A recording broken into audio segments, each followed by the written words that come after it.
जैसा कि आप सबको पता है, अब घटना तो हो ही चुकी है जो होनी थी, और उस पर करना क्या। करने के लिए तो हमारे युवा इतने सक्षम भी हैं कि 2 मिनट में गुड़गांव भी हमारा ये कोई दूर नहीं है, 2 मिनट में उठा के ले आएंगे।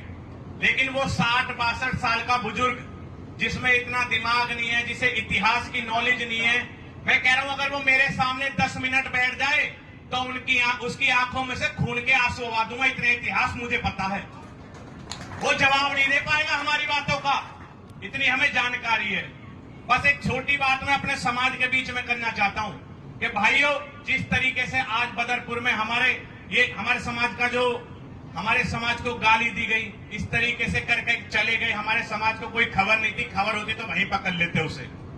मैं बताना चाहता हूं कि सहारनपुर के अंदर ऐसी ही घटना हो गई थी, मूर्ति लगी थी मिहिर भोज जी की, और वहां राजपूतों ने चैलेंज दे दिया था कि आप मूर्ति पे माला अर्पण नहीं करोगे, ये हमारे हैं। और उत्तर प्रदेश के मुख्यमंत्री योगी आदित्यनाथ जी ने भी ऑर्डर कर दिया था कि अगर जो भी गुजर यहां बाहर से और यहां का जो रहने वाला नेता कोई भी आएगा तो उसके ऊपर एनएसए के तहत कार्रवाई की जाएगी। लेकिन हमारे गुजरों के खून का उबाल तो तुम जानते हो, सहारनपुर के गुजर थे, यूपी के गुजर और भी खतरनाक है वो।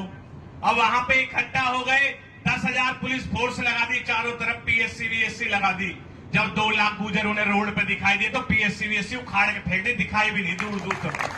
तो मैं बताना चाहता हूं कि अगर तुम इकट्ठा नहीं होगे, भीड़ के साथ नहीं चलोगे, तो हर कोई तुम्हें दबाने की कोशिश करेगा। मैं कह रहा हूं तुम इकट्ठा होकर 1000-500 की संख्या में कहीं जाकर के बैठो, किसी की हिम्मत नहीं कि तुम्हें हिला भी दे, हटा भी दे, 1 घंटे के अंदर अरेस्ट करके ले आएंगे उसे।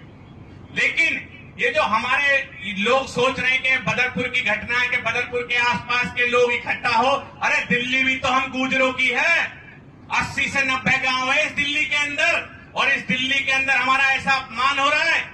दिल्ली के 4 कोनों में से 3 कोनों पे हम गुजर बसते हैं। ये जितने भी प्रधानमंत्री, राष्ट्रपति, जितने भी भवन बने हुए हैं, सारे हम गुजरों की जमीनें दी हुई है।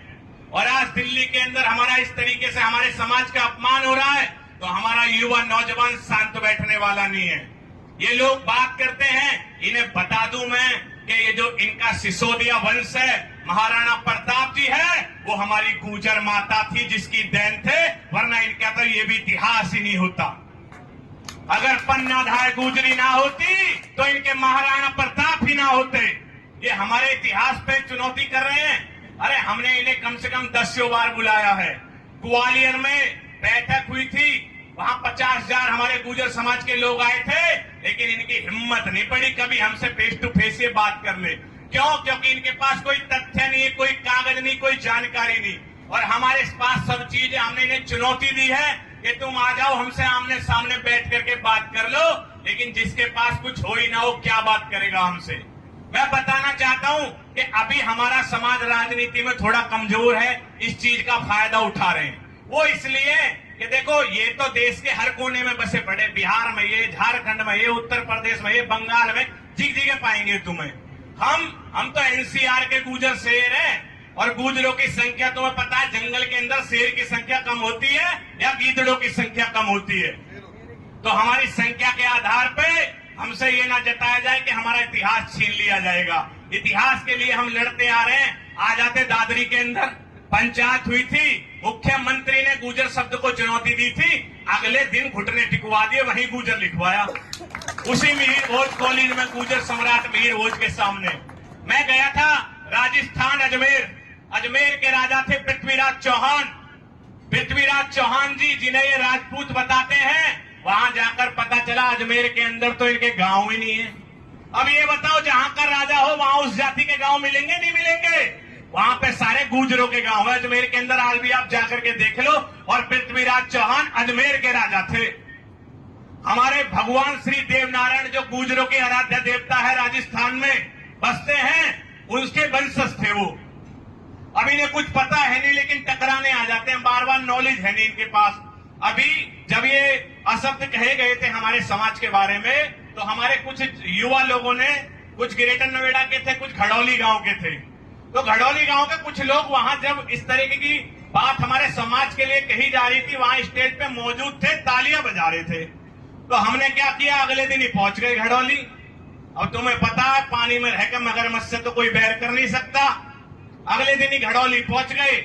हम सभी युवाओं ने बैठ के बात करी और कुछ युवा पहुंच गए उसके यहाँ, जो पंचायत में मौजूद था एक लड़का, क्या नाम है उसका, कोई अनिल, हाँ कोई अनिल चौहान, हाँ उसके घर पहुंच गए और कहने लगा भाई मैं तो वहां बुलाया गया था मुख्य अतिथि के रूप में और मुझसे गलती हो गई, जो मैंने ताली बजा दी, मैं तुमसे क्षमा मांगता हूँ। उसने वही क्षमा मांग ली, हमने मैटर क्लोज कर दिया, चलो भाई ये क्षमा मांग रहा है, कोई दिक्कत नहीं, माफ करो, गलती हो गई।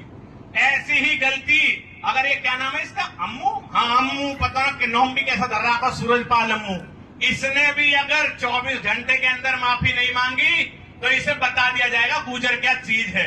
अब ये चिकजी के कंप्लेंट करता फिर रहा है, मुझे धमकियां मिल रही है, मुझे उड़ा देंगे, मुझे मार देंगे। अरे ये चीज तो पहले सोचनी चाहिए थी बोलने से पहले कि तुम किस समाज के बारे में बोल रहे हो, हमारे बारे में बोल रहे हो। जब मुगल आए थे इस देश में तुमने रिश्तेदारी निभाई, हमने मार मार के भगाया उन्हें।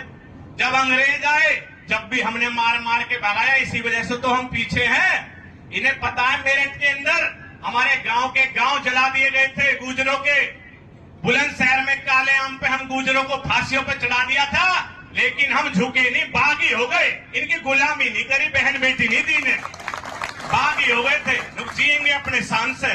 तो हमारे प्रवक्ता बहुत है यहाँ पे, तो आप सभी से यही कहना चाहता हूँ भाई, जितनी ज्यादा संख्या में, जितनी ज्यादा भीड़ में आप इकट्ठा हो जाओगे उतनी जल्दी हमारे समाज को इंसाफ मिलेगा और समाज जहां भी मुझे बुलाएगा सबसे आगे मैं खड़ा मिलूंगा समाज के लिए।